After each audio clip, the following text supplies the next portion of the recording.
Hoy estoy estresado. Duermo pésimo, como mal. Entre la pega y todo lo demandante de la vida, has llegado al sitio perfecto.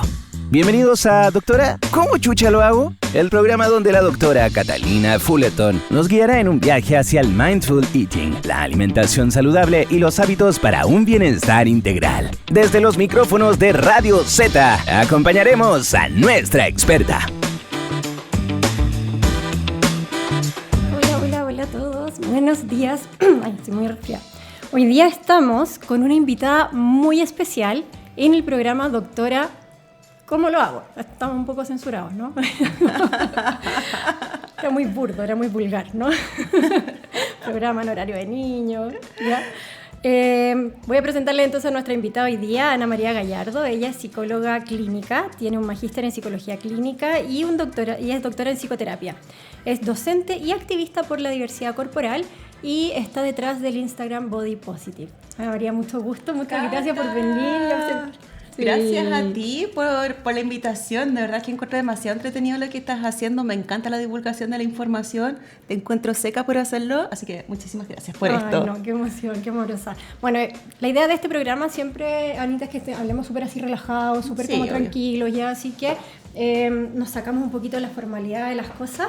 Y me gustaría hacerte una pregunta que a lo mejor puede sonar un poquitito como superficial, pero que finalmente creo que es súper importante porque las redes sociales nos amplían, nos amplifican en el fondo la voz, ¿cierto?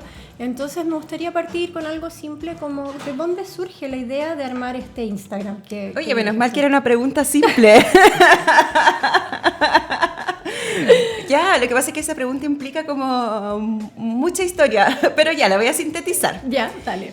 Yo creo que parte como de un interés personal. Yo creo que a ti también te ha pasado, a quién no, que de repente vas como a una reunión social y clásico en Chile, no sé si en otros países, yo creo que no tanto, quizás clásico como de los países latinos, como que las mujeres están en la cocina sí, preparando la verdurita sí. Y los hombres en la parrilla conversando de temas con la chela y no sé qué onda, pero a mí siempre me atraen mucho más esos temas como de política, de contingencia. No la receta de la salsita palapio. No.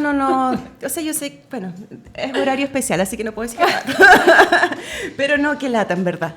Entonces, en estas como divisiones de roles tan clásicas que ocurrían antes, quizás ahora ya no tanto, lo clásico era la conversación de la dieta y del gimnasio de moda. Y de matarse de hambre, y del desafío de los 10 minutos haciendo la plancha. Sí. Entonces, en eso yo como que me empecé un poco como a aburrir, ¿no? Me daba mucha lata que las conversaciones fueran en torno a modificar el cuerpo y me empecé a dar cuenta cómo eso me impactaba en mí.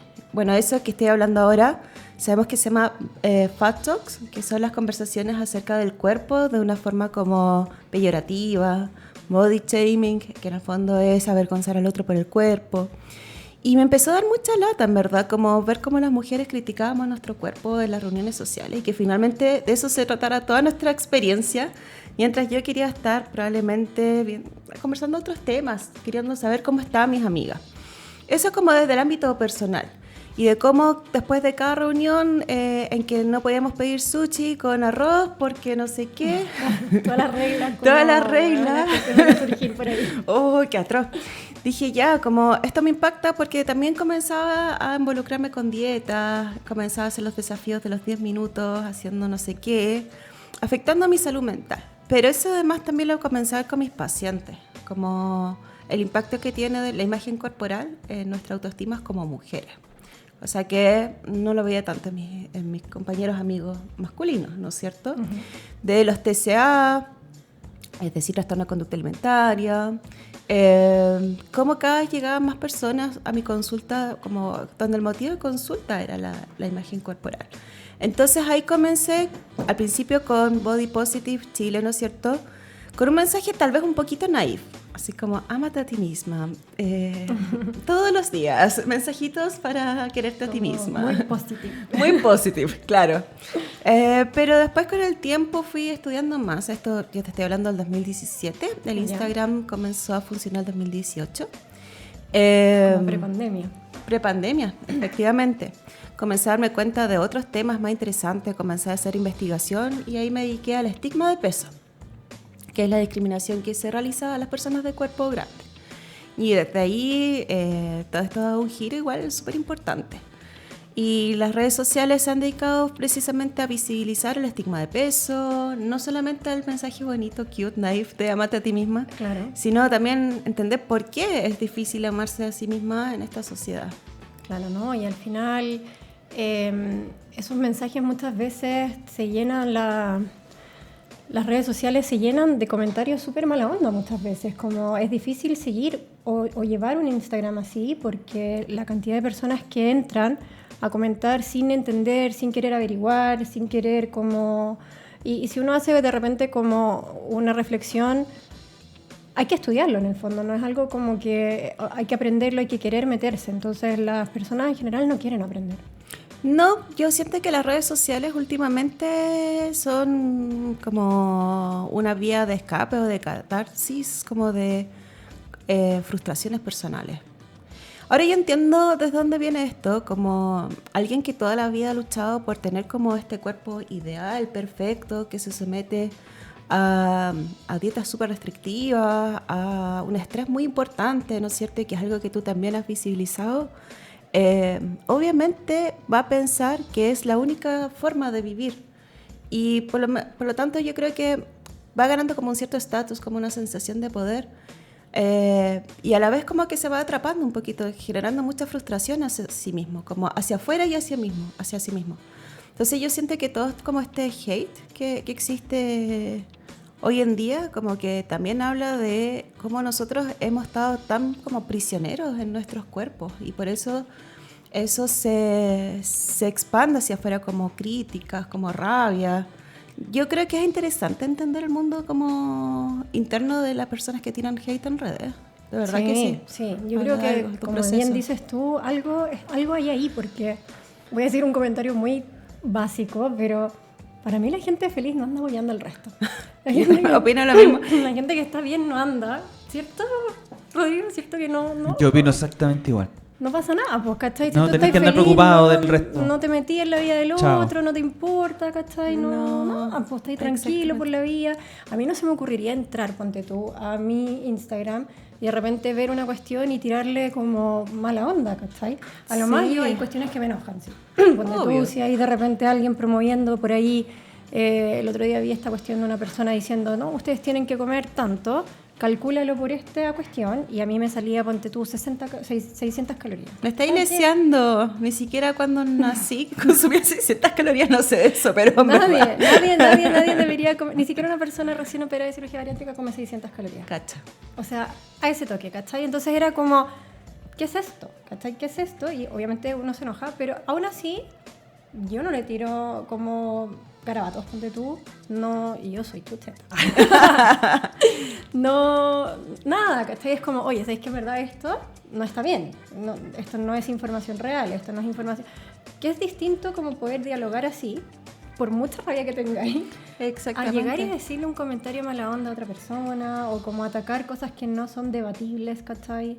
No sé, yo creo que tenéis razón, es muy interesante ver qué está pasando ahí detrás. Hay todo un tema sociocultural, la verdad, que hay que analizar. Yo creo que a ti también te tiran harto hate de repente. Sí, harto. Pero yo ya como que me río, en verdad, ya como que es filo, como que ya viene parte de... Pero al principio dolía, es verdad, yo al principio cuando partí con redes sociales, esa sensación de estar tan expuesta... Hoy sí. Cuesta Harto. La verdad es que... Yo en general no subo tanta imagen personal mía por un tema en el fondo de que al final el debate se transforma si yo soy una persona gorda o no soy gorda, si merezco decir lo que digo o no. Entonces al final esa como debate ya me agotó bastante, pero a la vez también me sirvió un poquito para respaldarme, como de no recibir tanto hate. Pero no debería ser así, no debería haber como comentarios, ni siquiera discutir como acerca de mi corporalidad, ¿no? no deberíamos por qué tener que entrenarnos para resistir esos comentarios en el fondo. Exactamente. Pero yo creo que en el fondo la plataforma que pones tú ayuda mucho a eso, ayuda en el fondo a que todos esos tipos de comentarios ya sean como que el resto de las personas ya no les gusta, ¿cachai? O sea, en el fondo tu propia comunidad sale a decir, oye, que esto no está bien, esto no es correcto, y probablemente muchas de esas personas que están en tu comunidad quizás antes no se lo cuestionaban, ¿cachai? Quizás antes recibían comentarios así y los dejaban pasar o se callaban o se los guardaban, y hoy en día ven como este colectivo es capaz de responder y anteponerse a esto y decir, ¿sabes qué? No, yo no tengo por qué aceptar que me hablen así o que me den un comentario de... No, pues, ¿cachai? O sea... Yo estoy de acuerdo con eso, como hemos normalizado, es parte de nuestra cultura en el fondo opinar acerca de nuestra apariencia física. Yo creo que ahí la María José Figueroa ha hecho una campaña genial en relación a no se opina del cuerpo de otros, pero está en nuestro ADN. Entonces muchas veces recibimos los comentarios y los recibimos como bromas, nos reímos. Nosotros también somos parte de esa dinámica. Y claro, cuando en redes uno ve a alguien que te dice, sabes que esto no corresponde, y lo hace de una buena forma, también estáis modelando una conducta, estáis modelando el cómo poner límites o qué hacer frente a los comentarios. Estás modelando una reacción, o sea, si yo reacciono como con rabia y esto me súper afecta, también estoy modelando una forma de que eso me llegue a mí. Versus que, en verdad, como mi experiencia que me ha funcionado es como poner, en verdad, esto no me define a mí, esto es algo tuyo. En el fondo, esta frustración o este odio o este malestar que tú estás expresando hacia mí no tiene nada que ver conmigo, porque ni siquiera me has visto, no hemos conversado, tiene que ver con frustraciones tuyas. Y ahí como que creo que es un tipo de respuesta que es como más sana para uno. Como yo siempre pongo el ejemplo del tai chi. No es que yo practique tai chi, voy a ser una estafadora con esto. Pero como la idea es como que si te tiran una energía, como tú no te quedas con esa energía, sino que tú la devuelves hacia quien la tiene, como hacia allá va. Es como esto es la parte que le gusta mucho a Niño Nuevo, todas las cosas que aparecen en Instagram, la Biblia. Hay una imagen, ya no me acuerdo de quién es, pero que es una historia como de ese tipo, que dicen como el maestro le pregunta si tú te traen un regalo y tú no lo aceptáis. ¿De quién es el regalo? ¿Cachai? Y como que en el fondo el mensaje va justamente a eso. Si tú llegan y te tiran un comentario, mala onda, hate, y tú en verdad como que, viejo, yo no voy a aceptar esto. Claro. ¿De quién se queda con esa rabia al final? ¿Quién se queda con esa frustración? ¿Quién se queda con esa como mala energía? Es la persona que lo está tirando en el fondo. Y detrás de eso hay mucho no saber. Entonces, creo que no solamente el tema de exponer en redes sociales mensajes como positivos, como decías tú, sino que información de valor, información de estudios, desde cuándo viene esto, ¿cachai? Hablemos un poquito de eso, te tinca, como de desde cuándo viene esto, porque obviamente las redes sociales han como que ampliado un poco de todo lo que es como la cultura del body shaming, etcétera, pero ¿desde cuándo históricamente viene esto, como de hablar de los cuerpos, de las mujeres sobre todo? Es que de verdad que esto es, de verdad que yo creo que está en nuestro ADN, esto es muy antiguo en el fondo, ya tiene que ver desde la época industrial, ¿no es cierto? Imagínate que antes la mujer, el rol de la mujer era cuidar a los niños en la casa, cultivar tal vez las plantitas, cocinar, preocuparse que la casa estuviera perfecta para que llegara el hombre, todos son roles que estaban muy marcados antes, ¿sí? Entonces llega la época industrial y la sociedad comienza a darse cuenta que hay cada vez más necesidades, obviamente creadas, algunos avances importantes también, pero eso también genera que la mujer en el fondo también tenga que empezar a trabajar afuera, porque si no, no alcanza las lucas, ¿no es cierto? Y lo que tendría que haber sido como algo tan importante para las mujeres como la llegada a la luna, ¿no es cierto? Finalmente se tornó como un arma de doble filo. Porque así como tenías que traer las luquitas, también tenías luquitas para ti. Eso está genial. Solamente que comenzó la invasión del mercado de la belleza, ¿sí? Hay una propaganda súper entretenida, que no voy a decir la marca de la tintura para pelo, por futuras. Muy bien. Para cuidar la marca.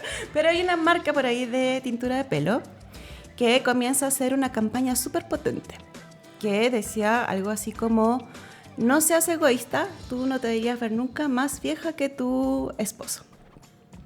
O no serías tan egoísta para que el resto piense que en el fondo estás envejeciendo mientras tienes un esposo joven. Y decía por ahí también como una línea que era egoísta, como... qué heavy. Sí, te voy a mandar el artículo, está muy entretenido eso.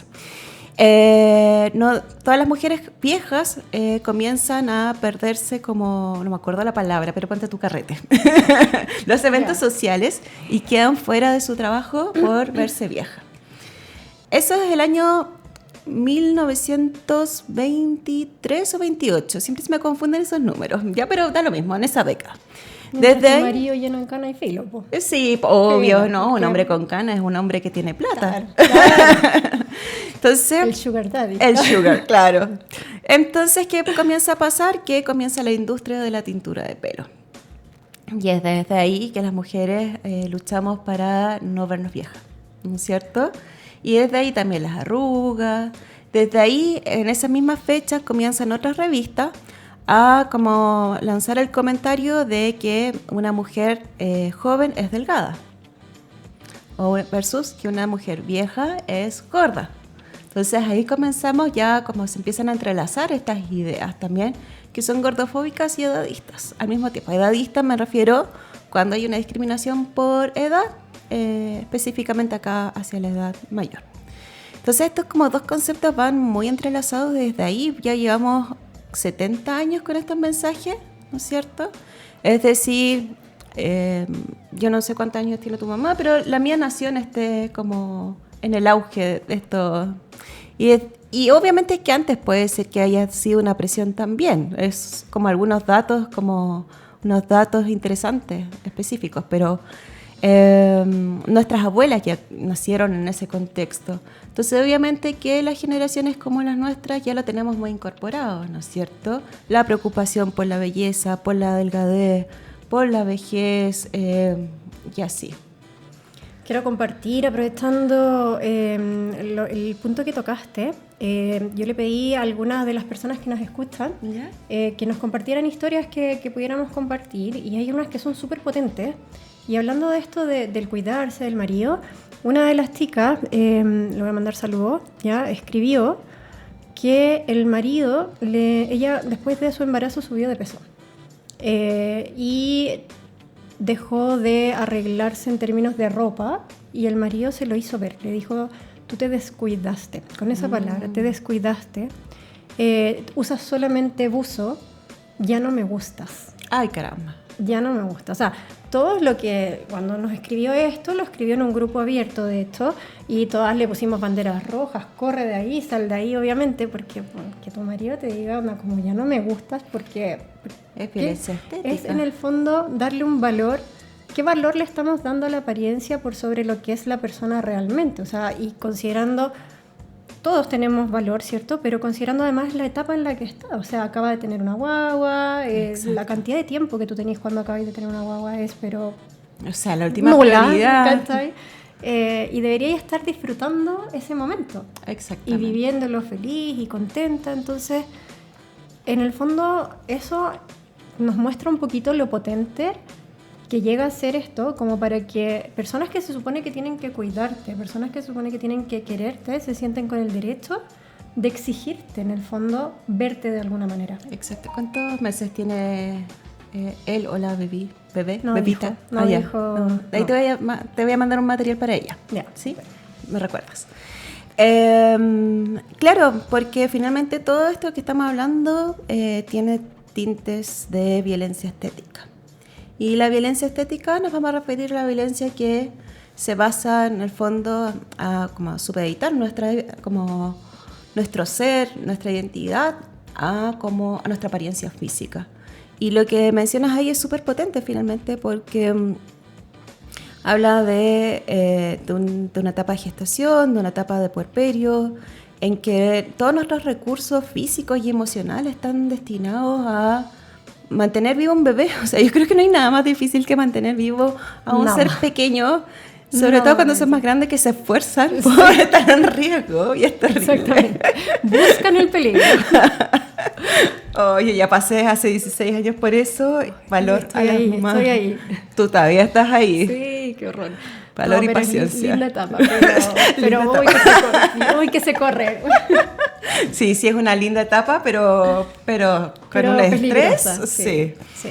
Entonces, y además también habla de la división de roles en el fondo, porque tal vez ella podría tener un espacio de autocuidado, si es que lo quiere llamar así, si Claro. es que ella quisiera hacerlo, porque si no es una presión, no es autocuidado.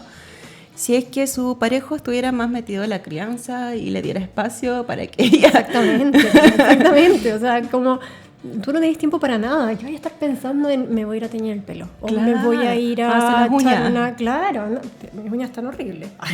Mira, los que tienen Digámoslo, o sea, 16, de hecho, chao, no. De verdad que no No hay tiempo. No hay tiempo. Lo dijimos a la par. Es que es tan real. Es real. Es demasiado real. Sí. Es demasiado real. Pero yo creo que es así de potente y la gente no se da cuenta. No se da No. cuenta que en el fondo lo que hay detrás es un daño permanente. O sea, es un daño que cuesta mucho como salir de ahí. O sea, imagínate esa persona que nos comentaba esto. ¿Cuánto le va a costar a esa persona Exactamente. volver a mirarse de una manera que le guste? Positiva. Volver a mirarse o volver a confiar en otra persona, o volver a confiar en como lo que le puede decir una pareja, ¿cachai? O sea, o que va a estar siempre pendiente de lo que piensan los demás si es que su propia pareja Exactamente. pensaba algo así. Entonces, La persona que te escogió libremente para ser tu como figura significativa, tu otro importante, Claro. Te está diciendo que perdiste el valor por no estar a la... De No acuerdo estar a arreglada. la expectativa, estar arreglada, ¿no es cierto? Claro. Como si estuviera mal. Sí, cuando yo hice la primera investigación en el 2018, uno de los comentarios que me quedó muy en la retina fue mis suegros, porque fue como la parte cualitativa. Mis suegros me dijeron que si yo seguía así, como engordando, no me acuerdo muy bien el contexto, eso sí, iba a tener que aceptar que mi esposo me fuera infiel. Ya, o sea, estamos aceptando la infidelidad porque... Y los papás del esposo más encima. ¡Uy, qué ¿En cosa más serio? horrible! No me puedo creer. Te juro Qué insolencia más grande. Uy, sí, sí. No, la violencia hacia las mujeres que han tenido sus bebés recién es tremenda. Yo creo que es parte de la violencia obstétrica también. También, ¿no? Hay mucho de eso. Yo cuando pregunté, vamos a tener un programa en donde vamos a hablar un poco de la violencia médica o de la violencia desde el área de la salud hacia los pacientes. Y lo que más me llegó fue violencia obstétrica. O sea, la mayor cantidad, volumen de comentarios era en torno a la violencia obstétrica. Ahí yo también tengo varios casos de pacientes, porque yo un tiempo atrás trabajé mucho en la parte de diabetes, de casos de pacientes que me decían que su ginecólogo les decía que no iban a poder tener hijos por el peso. O sea, sí, tú no puedes tener hijos por tu peso. Y ese tema de la culpabilidad que tienen las mujeres, que tienen así como el sentirse en un momento tan vulnerable, en el fondo Claro. te está costando tener un hijo, estás vulnerable por eso, o ya estás embarazada, estás vulnerable por eso, y te empiezan a decir como, o sea, Que es que tu es tu culpa, ¿cachai? Y eso también se da en varios ámbitos. O sea, yo tuve una pérdida hace poco, el año pasado, o antepasado, y yo sí me sentí culpable, pero yo decía, es que porque soy vieja. Y en el fondo, claro, y yo decía, fue mi culpa, porque soy vieja, porque esperé mucho, porque no sé qué. Pero ¿quién te dice eso, cachai? Te lo repite el mismo personal de salud, cachai. El mismo personal de salud te dice, no, lo que pasa es que es porque tienes más de 35, es que es porque tienes no sé qué.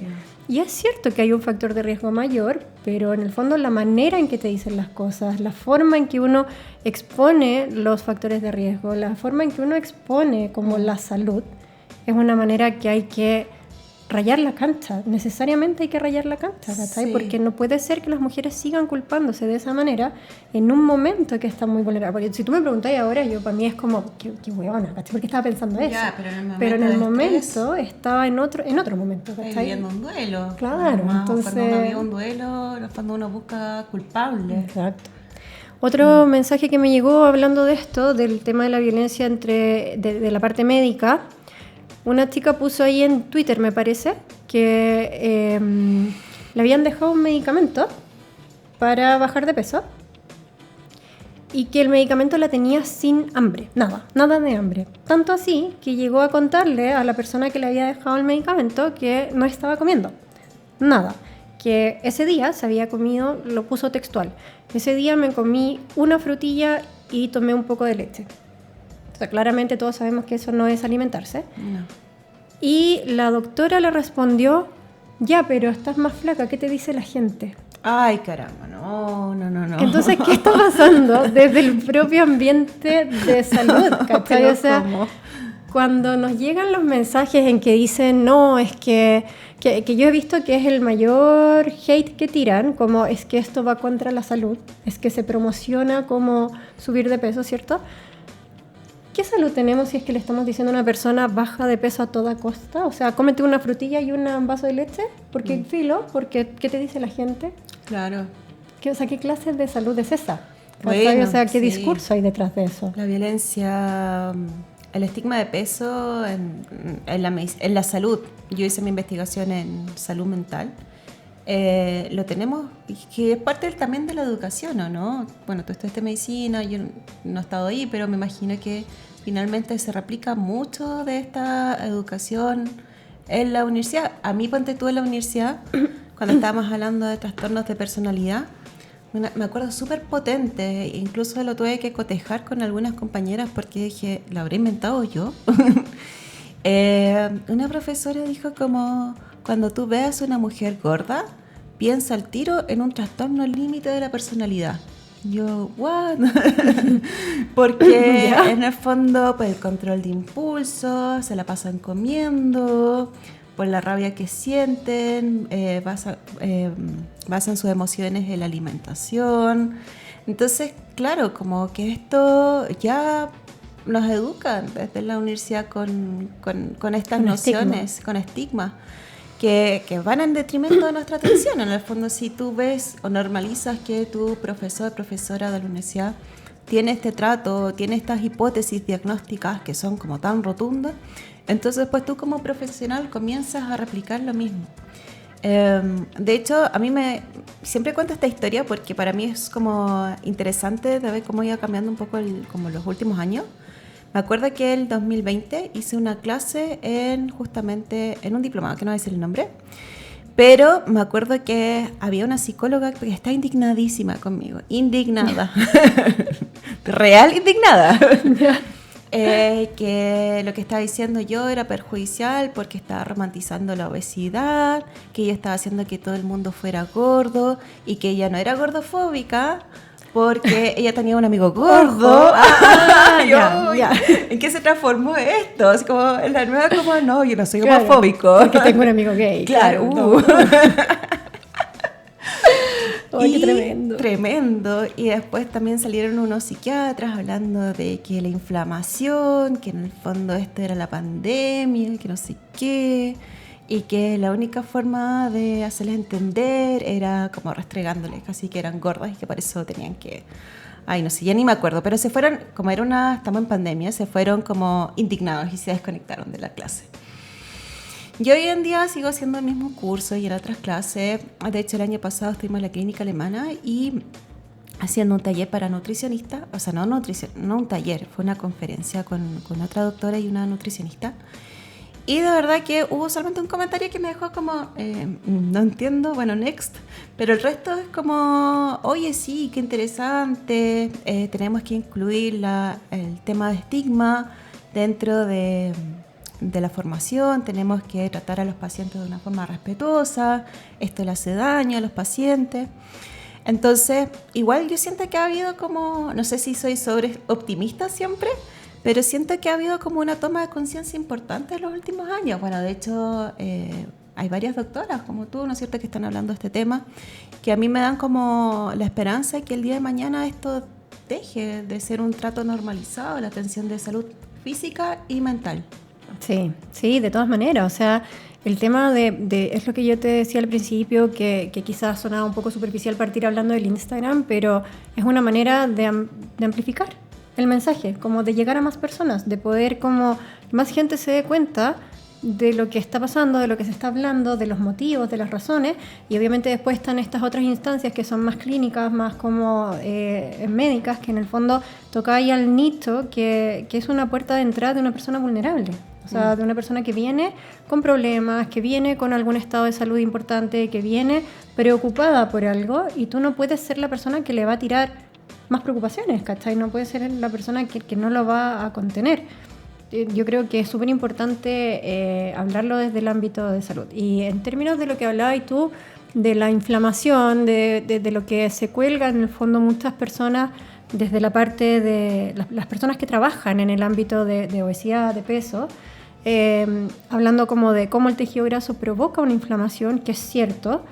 Hay otras cosas que también lo provocan, no es la única cosa que lo provoca, y dentro de las otras cosas que lo provocan, el mismo estigma, el mismo recibir esta discriminación, el mismo hecho de sentirse discriminado, dejado a un lado, que les hagan bullying en el colegio, a los niños desde pequeños que les hacen bullying, también provoca ese estrés tan grande, también provoca un estado proinflamatorio, que en el fondo es el mismo factor de riesgo que estás tratando de defender, o el mismo factor de riesgo que estáis diciendo, oye, es que la inflamación ya sí. Es como el ejemplo que te ponía antes, ya yo me sentí culpable, ¿por qué? Porque, ay, que soy vieja, no sé qué. Es cierto que sobre cierta edad es más frecuente. Sí, es cierto, o sea, yo no lo voy a desconocer. Pero son correlaciones. Pero tú, claro, no, en el fondo no fue tu culpa, ¿cachai? No lo hiciste tú, te podría haber pasado como no. De hecho, después yo me quedé embarazada y tuve a mi guagua, sin problema. Claro. Entonces, en el fondo, no podéis como, en el fondo, adjudicarle a una persona que tiene el problema por eso, ¿cachai? O que tiene un problema por eso. Y interesante el contexto que tú estás mencionando. Entendemos que existen ciertas causas, ¿no es cierto? O asociaciones, pero también es interesante entender en qué contexto está viviendo la persona y cómo nosotros también podemos ser parte del problema. Es decir, como tú dices, muchas veces los profesionales de salud física y mental somos gatekeepers, como nosotros estamos en el fondo obstruyendo que la persona acceda a los servicios de salud, ¿no es cierto?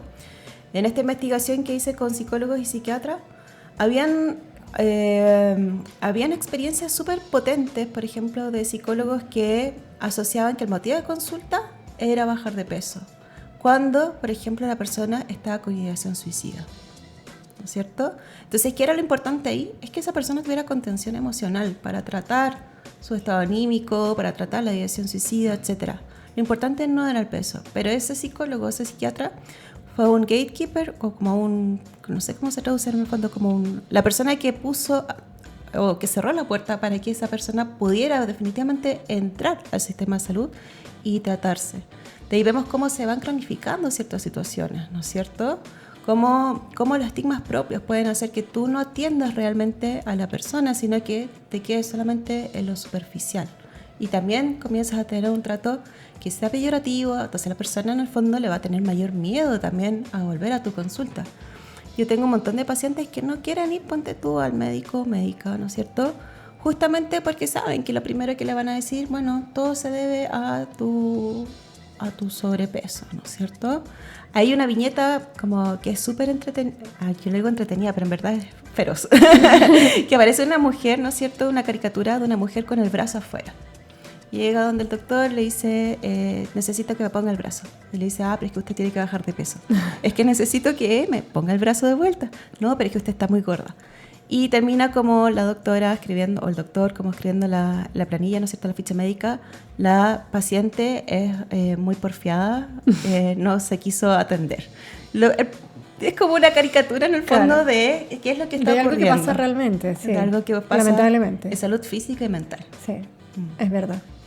Es cierto eso. Yo, bueno, tú sabes que yo trabajo en el área de mucho, o gran parte de mi trabajo es en la parte de cirugía bariátrica. Pero yo estoy en la parte en que evaluamos si es que tiene un pase, entre comillas, ¿cierto? Como puedes operarte, es seguro que te puedes operarte, etcétera.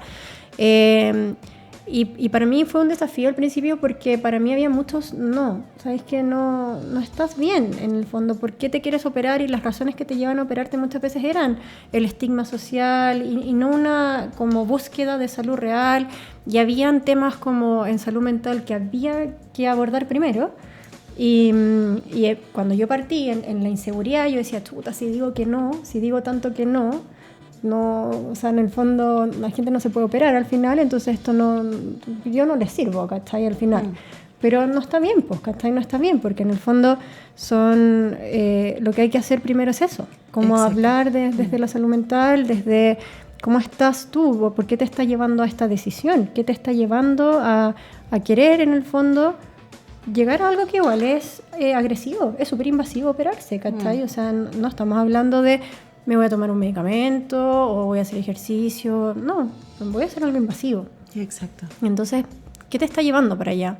Y es necesario que ojalá existan esos espacios en donde no solamente la persona llega y compra una cirugía como que fuese retail. Es muy peligroso. Sí, bueno, yo aquí voy a abusar de la confianza de una amiga porque no le pedí permiso para contar esta historia, porque no sabía que iba a salir en el fondo. Pero claro, teniendo una lesión reciente, como que la mandaron a operarse. Le dijeron, opérate de aquí a 2 semanas para que bajes de peso y te cures de la lesión. No voy a dar tantos los detalles como para que no se autoidentifique. Disculpa, amiga. Para que no se sepa. Pero también tiene como... Es interesante ver cómo en el fondo las operaciones se ven como algo, como un llame ya, como por parte de este médico en particular que le dijo en 2 semanas más te opera, Claro. sin un acompañamiento, ¿Qué proceso hay ahí? sin entender que la imagen corporal de una persona que se ha operado cambia de una forma que es súper drástica, ¿no? Hay procesos emocionales, físicos obviamente, claramente, pero procesos emocionales que tú tienes que como considerar antes de ver si también tenés como el contexto para sostener después todo lo que implica el cuidado de una operación bariátrica. Y eso no lo conoces en 2 semanas. No te podéis preparar en 2 semanas.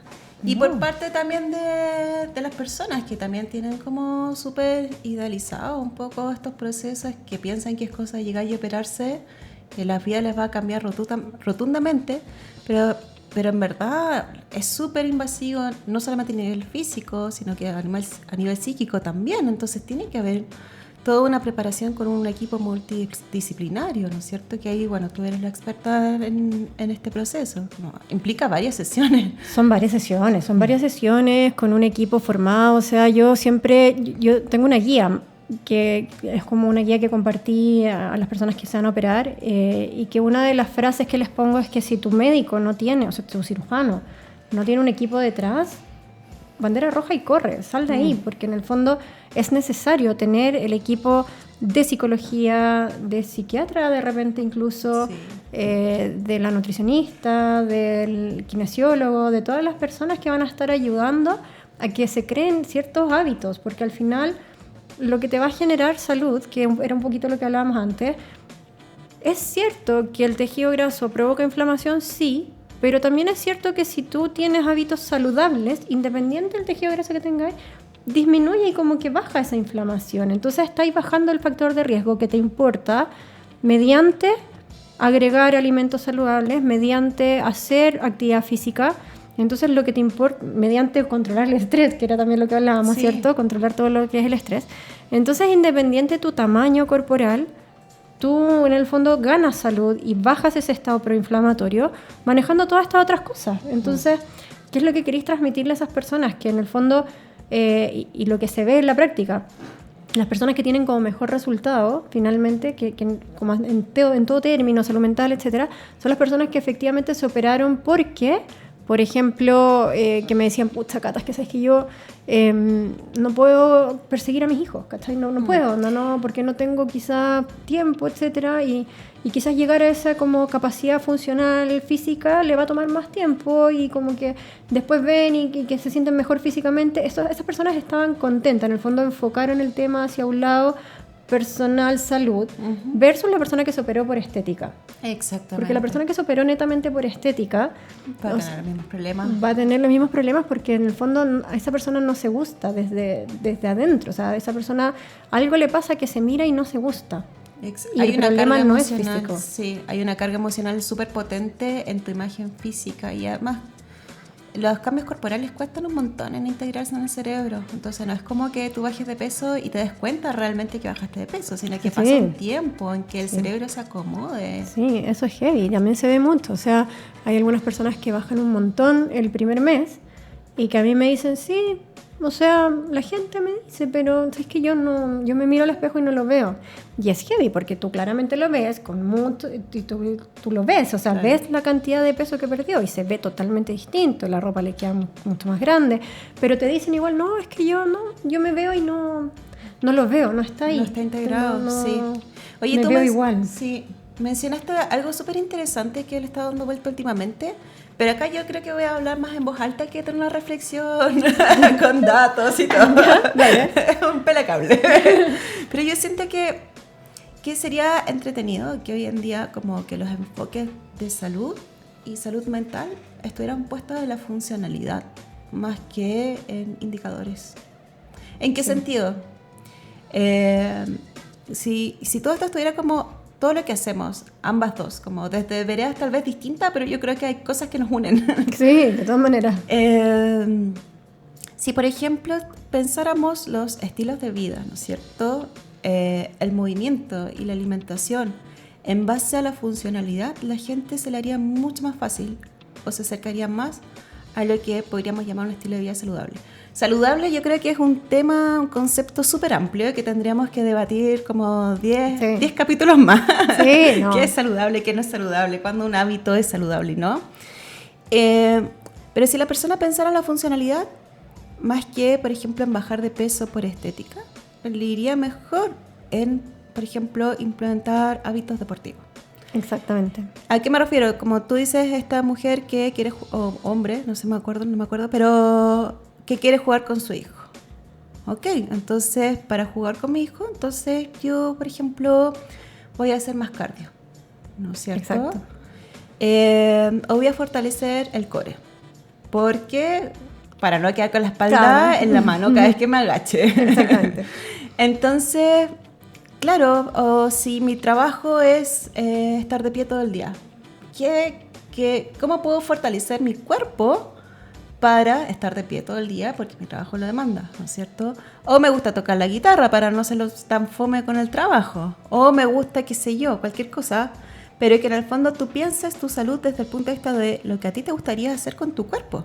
Porque si siempre vamos a hacer la dieta de moda para bajar de peso, ¿no es cierto?, que obviamente sabemos el impacto que eso tiene, las dietas restrictivas, y la mayoría no como supervisada, a la larga vas a reganar peso, te vas a frustrar, siendo que tal vez deberíamos fijarnos más en eso, como, no sé qué pensáis. Es que ahí volvemos como al tema de que se romantiza mucho el cuerpo delgado, o sea, uno cree que es igual salud, delgado igual salud. Exactamente. Y si tú, o sea, este mismo ejemplo, la persona que dice, me quiero operar porque quiero correr atrás de mi hijo, si esa persona solamente se opera y no hace nada más, o sea, no sigue con el equipo médico, no se preocupa, esa persona va a perder mucha masa muscular de partida. Entonces va a tener menos capacidad física a lo largo del tiempo, o sea, no va a tener musculatura suficiente que aguante salir corriendo atrás de un cabro chico que está o que quiera jugar fútbol, etcétera. O sea, puede estar súper delgado, pero ¿a costo de qué? ¿Cuál fue el costo de esa cirugía, cachai? O sea, entonces no es solamente ese tema, cachai. Ahora, si tú no sigues con el tema de los nutrientes, vaya a tener déficits nutricionales también. Vaya a estar cansado, vaya a estar con sueño, vaya a estar agotado todo el tiempo. No te van a dar ganas de pararte. Si tienes déficits nutricionales tan importantes que podrían llevarte incluso a una depresión, como sabemos que, por ejemplo, un déficit de vitamina B12 puede provocarte. Entonces, no es como llegar y decir, voy a bajar de peso porque quiero esto, sino que si mi foco es la funcionalidad, ¿cómo la voy a lograr? La cirugía es una vía, pero también hay otras vías, y delgado no es sinónimo de, ¿cachai? O sea, yo les contaba, no me acuerdo en alguno de los capítulos que hablamos, que yo empecé a hacer ejercicio de nuevo después de... Yo tuve un embarazo bien complicado, como que me sentí súper mal, no pude hacer ejercicio, venía de esta pérdida, entonces ahí también fue un año entero que no hice nada, no tenía ánimo de levantarme, no tenía ganas de hacer nada. Y un día venía en el metro y subí la escalera y no me la pude. Cacha. Y me ahogué. Ah, qué hueso, dice ahí niño. ¿Cómo, doctora? Corten. ¿En serio? ¿Tan así? No me la pude. Empecé a subir la escalera del metro y Llegué arriba, así, taquicardia, tuve que parar entre medio y me hice la huevona, saqué el teléfono, así como que estaba viendo algo. Pero, Estoy bien, estoy bien. Todo bien. Mi familia está bien, yo estoy bien. Pero la verdad fue esa, yo no podía seguir, seguir, y dije, ¿sabes qué? Y delgada. Claro. O sea, no era un tema de decir, ¿sabes qué? No, es que no puedo, porque no tenía capacidad física suficiente y no tenía absolutamente nada que ver con mi cuerpo. O sea, una persona que me veía decía, no, es que tú estás sana, es que tú estás bien, es que tú no sé qué. No, pues, no estaba sana. O sea, mi capacidad pulmonar en ese momento era una vergüenza. O sea, una vergüenza si ya no hacía nada. De hecho, yo no podía, en ese momento era la persona que no podía correr atrás de su hijo. Cacha. ¿Cachai? Porque no me daba nomás, porque entonces a mi hija Era tu historia, Cata, era tu historia. Sí, bueno, ahora llevo 3 años de operada. No, pero en verdad, o sea, a mí se me escapaba la Tini en ese momento y bueno, la perdimos, ¿cachai? La perdimos porque yo no llego a ninguna parte. Entonces, en el fondo, muchas de esas historias yo también se las cuento a mis pacientes porque hay que tener claro qué es lo que estamos buscando y de qué manera lo vamos a lograr. Entonces, es cierto lo que decís tú. Y si una persona quiere mejorar su capacidad física en términos de ejercicio, el indicado probablemente no es el médico, ni el psicólogo. El indicado probablemente es el kinesiólogo del equipo, ¿cachai? Sí, los kines hacen un gran trabajo. Entonces, ¿a dónde los vaya a dirigir? Yo que estoy súper de acuerdo contigo, de hecho. Hoy yo estoy pensando justamente en la historia de otra amiga. Disculpen, amigas. Disculpen, amigas. Van a salir de aquí saben, sin ya. amigas. Van a salir de Sí. aquí sin amigas. No le cuenten nada. Pero ella se fue a un médico en el fondo y le prohibió los carbohidratos. Ya. Es lo más fácil para todos los médicos. ¿Cierto? Todos Es los como nutricionistas, que, pero todos los filo, nutricionistas hacen lo mismo. saca Hoy esta en día cuestión parece que nomás, total. parece que nadie, parece que estudiaron en la universidad de Instagram. ¿Cierto? Todos te recomiendan exactamente lo mismo. Ayuno y sacar los Ayuno, sacar los carbos. carbohidratos. Oye, Y esa es la pauta. Y listo. Todo Pero- Y ven a verme por un año, una vez a la semana, para seguir sacándote para los seguir carbohidratos. claro, y simplemente para medir tu peso. Exacto. feroz. No, por suerte tengo muchas amigas nutris que han cambiado de enfoque, pero este médico en el fondo le sacó todos los carbohidratos. Y aquí es lo que a mí me llamó mucho la atención. No podía hacer deporte. Porque en el fondo para hacer deporte tenía que consumir carbohidratos. Entonces mi amiga bajó un montón de peso, pero también masa muscular. Exactamente. Porque la mandaba solamente a caminar cuando era una mujer activa. Entonces decía como, ¿cuál es como el enfoque? Te acabas de mandar a vivir Claro. sedentariamente. Ahora tú vas a ser sedentaria. Ahora tú vas a ser sedentaria porque no puedes consumir carbohidratos. Cuando tal vez el enfoque podría ser un estilo de vida como donde te muevas más. Quizás la baja de peso no va a ser el enfoque, o tal vez sí, pero de otra forma. Pero ¿cómo te quitan toda una familia de alimentos? Y que además te impiden moverte porque te vayas a cansar. No, yo lo encuentro terrible y es al final más daño a la salud física y mental de esa persona que el favor que le estáis haciendo como en ganar salud. O sea, lo que hablabas tú antes, como hay que ponerse de acuerdo tal vez en qué hábitos son los saludables, pero todos tenemos claro que estamos hechos para movernos, estamos hechos para estar en movimiento y que muchas veces las restricciones promueven más patologías que enseñar cómo agregar cosas. O sea, yo cuando hablo con niños, por ejemplo, o con adolescentes, hablamos en términos de colores, de que cada color de cada vegetal tiene distintas vitaminas, entonces como que tratemos de mirar qué colores nos gustan, agregar cosas más que decirle no te puedes comer la galleta o no te puedes comer la cuestión, ¿cachai? Claro. Sino que es como agrega estos otros colores en tu día a día. ¿Por qué? Porque tienen vitaminas y las vitaminas hacen esto en tu cuerpo, te ayudan a ser más fuerte, te ayudan a... Y preguntarles a los niños también, como, ¿qué quieres lograr tú? No, es que a mí me gusta jugar básquetbol. Ah, ya, entonces yo me acuerdo perfectamente que ese niño lo que hicimos fue hacerle ejercicios en su casa con la mamá, que jugara con la mamá, porque dijo que le gustaba jugar con la mamá también, entonces que hiciera ejercicios con la mamá, que aportaran a... Entonces tú le decías, cuando tú haces este ejercicio, te ayuda a hacer, ponte tú el salto para tirar la pelota al básquet. cuando tú agarras la pelota y haces este ejercicio con las manos, te ayuda a tener más fuerza. Entonces estás enfocando el ejercicio en una actividad entretenida que te está aportando a mejorar en el deporte que además te gusta, ¿cachai? Como niño. Entonces, ese es el foco que yo creo que hay que darle cuando tú consultas por salud y no como el cuerpo en sí, ¿cachai? ¿Tú cachai, Cata, el envase. como si ese niño fuera el hijo de la mujer que tú mencionabas, que en el fondo estaba súper mal por el comentario del físico? Esa es una mujer, y también le puede pasar al esposo, al hombre, que si basa solamente su salud en bajar de peso, más que la funcionalidad, generar confianza corporal, probablemente se va a restar como de jugar con su hijo. Claro, Entonces también tenemos a dos afectados en el fondo. Exactamente, es que los cambios tienen que ser familiares sí o sí. Sí, sí, y trabajar mucho la confianza corporal, porque en el fondo tú te sientes bien en el cuerpo que habitas, tengas la confianza, tengas como el placer de habitar tu cuerpo. Y eso se repite, ¿eh? Se repite. O sea, tú veías a tu abuela, a tu mamá hablando de que no le gusta su cuerpo y tú te empezás a fijar, pues. Pero si tú ves que rompes ese círculo y ves que tú como mamá le muestras a tu hijo como es que a mí me gusta mi cuerpo, mi cuerpo me sirve para esto. Exactamente. Vas rompiendo el círculo. Yo creo que nos va a tocar como ser esas mamás, como ser la mamá que... Somos esa generación. Sí, que hace las cosas que le gustan, que tienen una mejor relación con el cuerpo, que tienen mensajes positivos. Cosa que las generaciones más chiquititas nos vean y digan como, así me vinculo yo con mi cuerpo, esto es lo que yo puedo hacer, esto es lo que yo puedo lograr, más que ver a mujeres que en el fondo estamos sedadas de alguna forma por estos cánones de belleza y la violencia estética. Sí, de todas maneras. Oye, Anita, lamentablemente estamos llegando al final del programa, sí, se nos pasó súper rápido, porque más encima yo tenía ganas de preguntarte de esta nueva que estabas haciendo del duelo por imagen corporal.